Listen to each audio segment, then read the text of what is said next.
So after 11,000 kilometers ridden on KTM 1090 Adventure, this is not an R version but European standard version, I can share some more thoughts. And yeah, let's start with the first thing, that is the service cost. Service cost for 10,000 kilometers was just 80 euros. That included all the required oil changes, liquid addings and adjustments. I think that's the very reasonable price. So totally this bike have driven 11,000 kilometers in 3 months. From the major problems during this time, there was only one. That was the oil leak that developed because of faulty screw in the engine compartment. It's very difficult, but I will try to see. There are one screw you can see here in front, and there is one behind, and there was faulty threading and the oil was leaking down here, and that happened at 3,000 kilometers or so ridden. So it was a relatively painless fix for me, but not for mechanics, because they had to take front of the bike apart to get to the problem. So they fixed it. I experienced no more issues of whatever sorts any longer. So now let's go to the additions in the bike. So as you can see that the first and most important, the different handguards,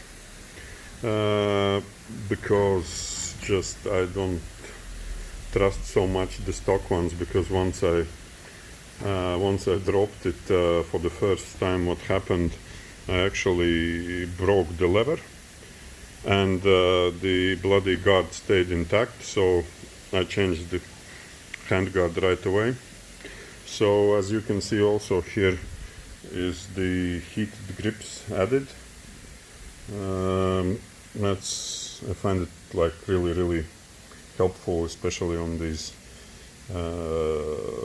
mountain roads where at the top might be the temperature difference 15-20 degrees, and all these heated grips are being adjusted and regulated from this standard gadget right here.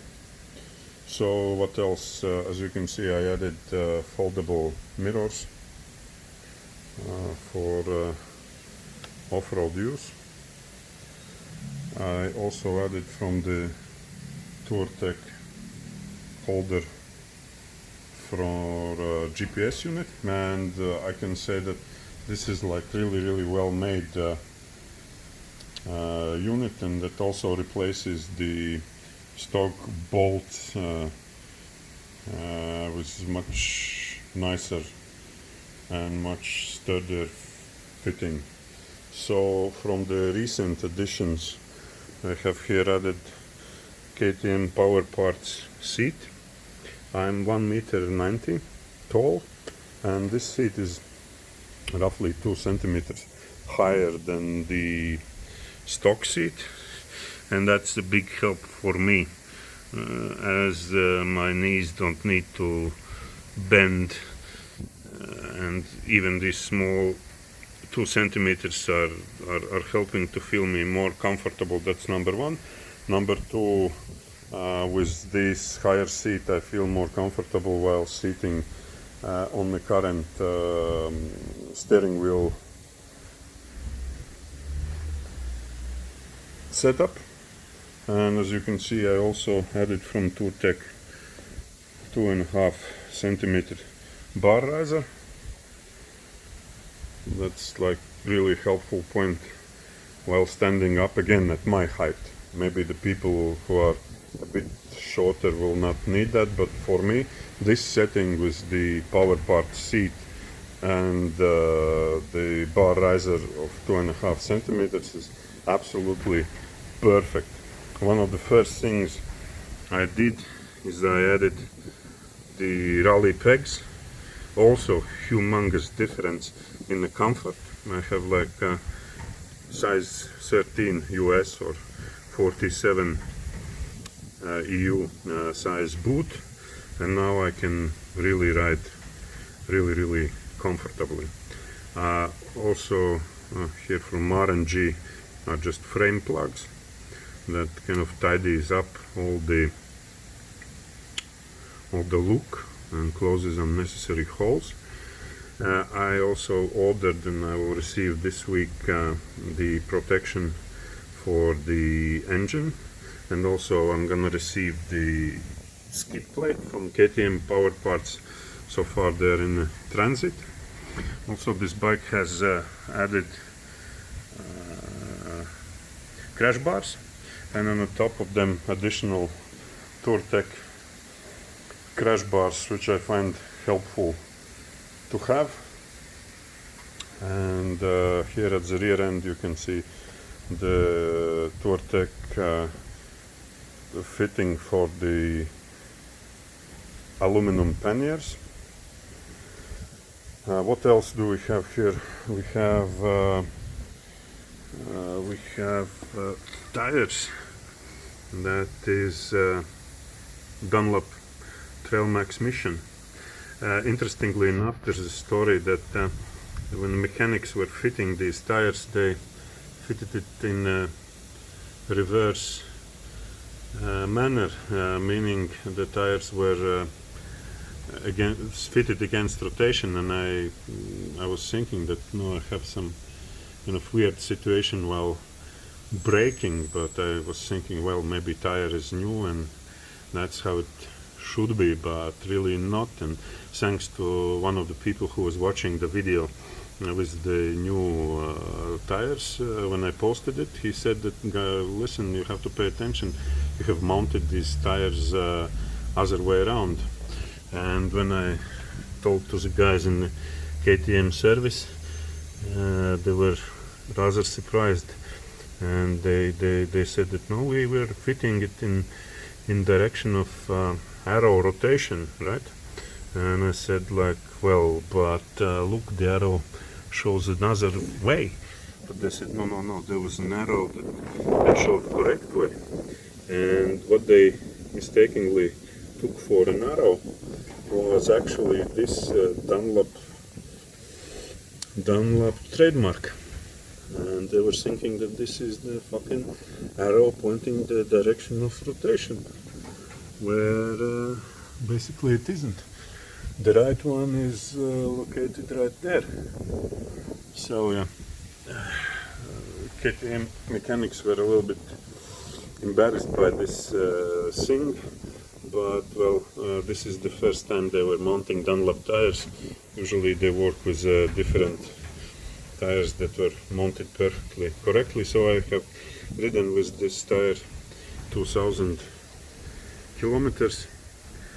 There is a bit of the wear, a bit of the damage, as you can see, from bashing through the stones, and also I have damaged in places rim that I think I'm gonna replace it with a different, maybe the spoked wheels from 1290 Super Adventure S.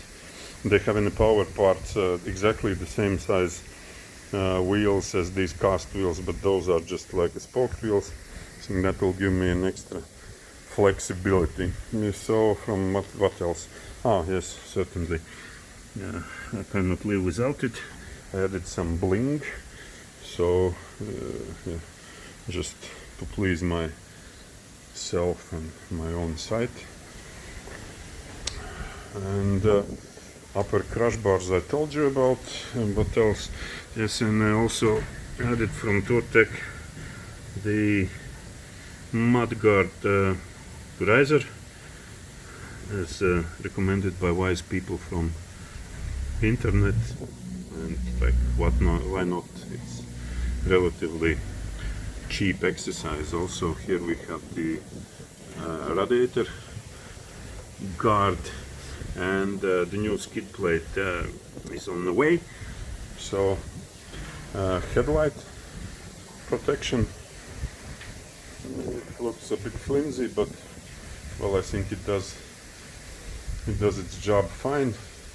As for let's say now for overall handling of the bike, with the new tires and correctly mounted new tires, I would say, and the higher seat, I feel so much more confident and so much more comfortable than with the stock options on and off-road. I think really these $280 that I spent on the seat and $300 on the tires, I think that it's just something that you should consider doing. What else? As I said earlier, foldable mirrors, I think, is very, very convenient thing, and these ones I like in terms of design better than the ones from the double take. Just, I don't know, that's my preference. So yeah, and now what I can say, bike is ready for the next adventures. I think it's absolutely magnificent vehicle. I'm planning to do a few more mods, as I said. Number one, I think it's gonna be new wheels fitted on it, and at the end of the season, when I will be able to save more cash, maybe I'm gonna get a TourTech upgrade in front and rear suspension.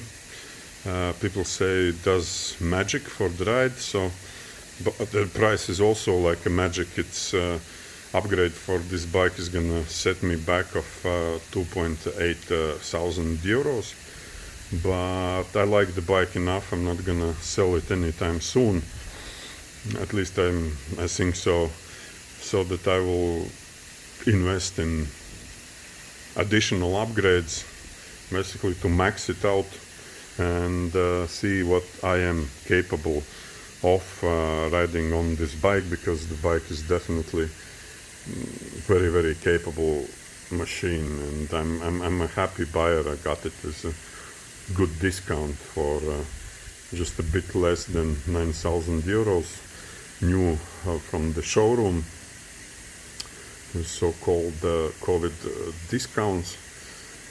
And yes, and I'm really, really happy owner of this thing, and as you can see, I'm riding it a lot. In 3 months, 11,000 kilometers.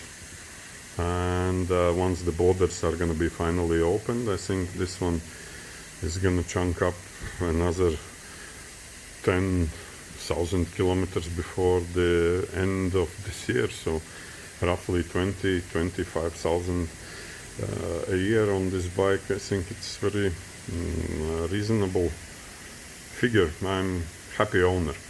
So that's it for today. I will post maybe some more update when the another part that I ordered will be mounted on the bike, and that is steering damper. That I think it's needed because in the conditions that I'm driving, I feel that I can benefit from it, and also the skid plate and some other things like the engine guards and stuff like that. I don't remember it all. So yeah, basically once I get it, I will post more updates. Thank you for watching. If you were able to see it until the end, it was kind of long. And goodbye.